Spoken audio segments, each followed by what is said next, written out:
All right, you guys, so if you can believe it, you can achieve it. This whole thing, it comes to up here, your mindset. So if you don't believe it, you definitely won't achieve it. If you believe it, it's going to set forth a set of actions, and it's going to also put you a plan in action. So you're going to start planning. You're going to start making changes, right? So it all starts with motivation. We've got to be motivated if we want to reach this goal. All right, so the first thing when it comes to trying to get a six-pack is you want to make sure your waist circumference is at a good level to start with. A lot of people put the cart before the horse. So when it comes to getting a six-pack, you've got to make sure your waist circumference is where it needs to be. So for men, this is less than 35, and for women, this is less than 30. So if you get there, you're going to be a lot closer to getting your six-pack. The third thing is a nutritarian diet. This cuts to the chase. How does it cut to the chase? It's highly plant-based, it's unprocessed, and it's not vegan. So it's pretty much a diet that a lot of people can follow. You don't have to follow it verbatim per se. You can make your, you can kind of customize it to where it works for you. But if you stick to the principles, the guiding principle of nutrient density, you're gonna eat foods that are gonna create a six-pack. These foods naturally create a six-pack on many levels. So nutritarian diet is the way to go. As far as training, HIIT and cardio have to be a part of your program. So that's high intensity interval training.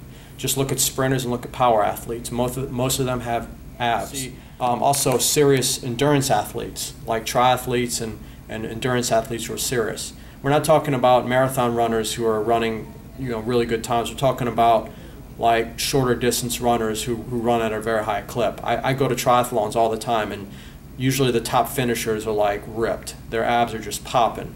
It has to do with what I'm going to talk about next, which is the most critical piece to getting a six-pack. That quote is actually my quote, and it's true. In my personal experience, every time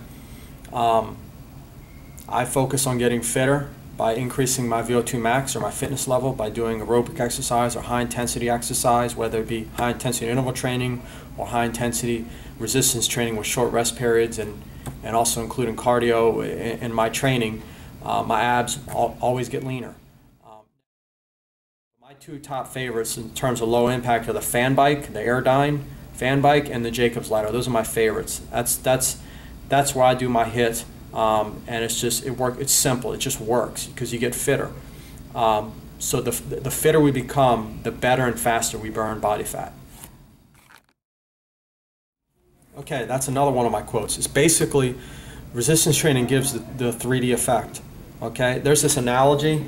I call it the double-edged sword, and I know it's kind of has a negative connotation, but the way I look at it is the top hand is your skin. This is like the skin, right? Right here is the skin. The bottom hand is muscle. In between is body fat.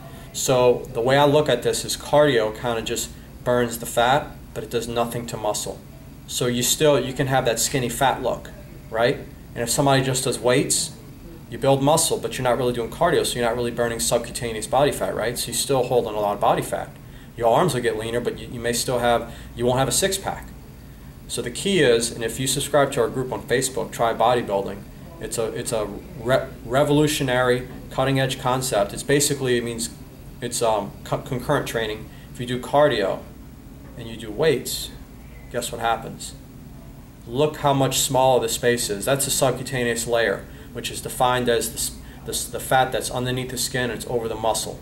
You get leaner. So the key to this is doing both. So this is something where I'm looking out for your interests, okay? So it's not just doing crunches and getting ripped abs. We have to understand, me as a personal trainer, when you just work your abs, you're creating an imbalance, especially if you're not working your entire core. So, and that includes the lower back and a lot of the other muscles inside your core.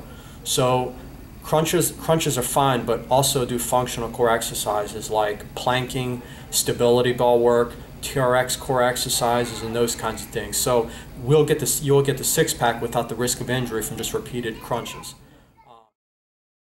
Lastly, find your six-pack. Don't compare yourself to others, but you can use others to motivate you but focus on your six-pack. We all have a different six-pack. We all have a different anatomy. I mean, we all have a six-pack. Some people only have a four-pack, but that's okay. The bottom line is, when it comes to getting a six-pack, it's about reducing the body fat around your abs, but it takes like multiple arrows. Like, this is the goal, six-pack, right? You've got multiple arrows and angles and factors that kind of approach that goal. So as I mentioned, the keys, let me summarize it. Get your waist in check. So for men under 35, for women under 30 inches. That's the first thing. Start to follow a highly plant-based diet, nutritarian preferably, and incorporate exercise, and particularly high-intensity interval training and cardio, okay?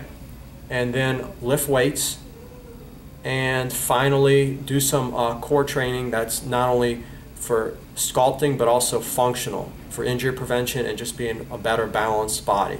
So feel free to leave questions below. I wanted to keep this short and sweet. Thank you for watching. Tune in next time.